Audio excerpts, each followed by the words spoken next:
আসসালামু আলাইকুম পিএবিএস দেশ ও দেশের বাইরে থেকে যারা ভিডিওটা দেখতেছেন তাদেরকে জানাই আন্তরিক ধন্যবাদ এমনকি অভিনন্দন। অনেক ভাই আমাকে কমেন্ট করছেন, রুবেল ভাই বহুত রকমের মন্ত্র দিচ্ছেন, দেহ রক্ষার একটা মন্ত্র দেন বা আসনে বসলে জানি কোনো ক্ষয়ক্ষতি না হয়। সেক্ষেত্রে আমার এক শিষ্য বারবার কমেন্ট করে, ওস্তাদ দেহবন্ধর কিছু দিয়ে দেন। দেহবন্ধর তাবিজটা আমি অলরেডি ভিডিও দিছি, আর আজকে এখন এই যে ভিডিওটা দিতেছি এটা হচ্ছে দেহ রক্ষার জন্য। আপনি এই মন্ত্রটা 3 বার পরে বুকে ফু দিবেন, ইনশাল্লাহ আপনার দেহ বন্ধ হয়ে থাকবে। মন্ত্রটা আমি স্ক্রিনে দিয়ে দিছি, আপনারা ভালো করে মুখস্থ করেন। এটা স্বয়ংসিদ্ধ মন্ত্র। এই মানুষের কয় জাগ্রত করতে হবে, এটা করতে হবে, এটা করতে, এটা কোনো কিছু করতে হবে না, এটা মুখস্থ হলেই চলবো।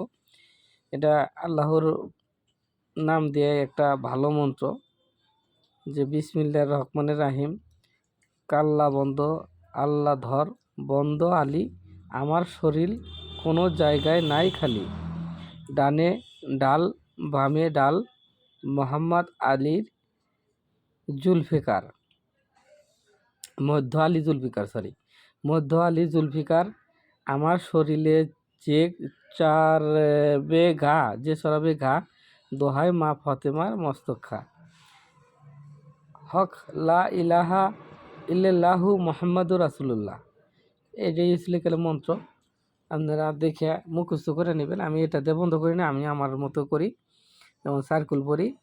আর আমার যে দরুদ শরীফ আমার ওস্তাদ যেটা শিখিয়ে দিছে, এটা দিয়ে আমার একটা মন্ত্র সিদ্ধি করা আছে, ওটা দিয়ে আমি কাজ করি। ওটা গোপন ভেদ, ওটা আর বলে না বলি। যার যার যেটা ভালো লাগে সেই জিনিস দিয়েই বন্ধ করে। তো আপনারা এটা দিয়ে বন্ধ করবেন, ইনশাল্লাহ আল্লাহ রহমতে কাজ হয়ে যাবে, কোনো সমস্যা হবে না। এটা দেহে রক্ষার মন্ত্র। তো যে যেখান থেকে দেখতেছেন ভিডিওটা লাইক কমেন্ট শেয়ার করবেন। এই ভিডিওটা আপনার আত্মীয় স্বজনকে দিবেন। ভালো জিনিস আপনি দিলে গেলে আপনি সওয়াব পাবেন, এবং কি আপনার জন্য আর একটা ব্যক্তি উপকৃত হবে।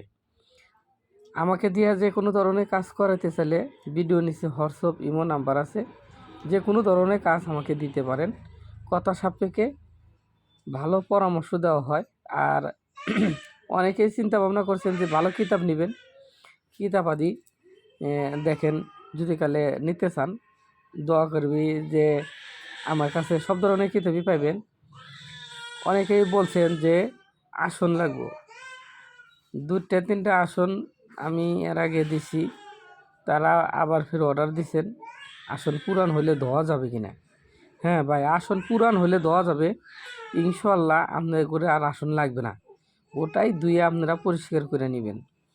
আসন বেশি ব্যবহার করার দরকার নাই, প্রয়োজনের থেকে বেশি ব্যবহার করলে গেলে ওটার জব দিতে হয়। এটা তো একটা আসন জাগ্রত, সেই জন্য আপনার ওটাতেই কাজ হবে, আপনার অন্য কিছু লাগবে না। নিচে কিছু বিছিয়ে নিন, শীতকাল, ঠিক আছে। কুশের পাটি পাওয়া যায়, কুশের পাটি, বেতের পাটি, এইগুলোর মধ্যে বসবেন, ওটা উপরে দিয়ে, ইনশাল্লাহ আপনার ওটাতেই চলবে। আসসালামু আলাইকুম ওয়া রাহমাতুল্লাহ।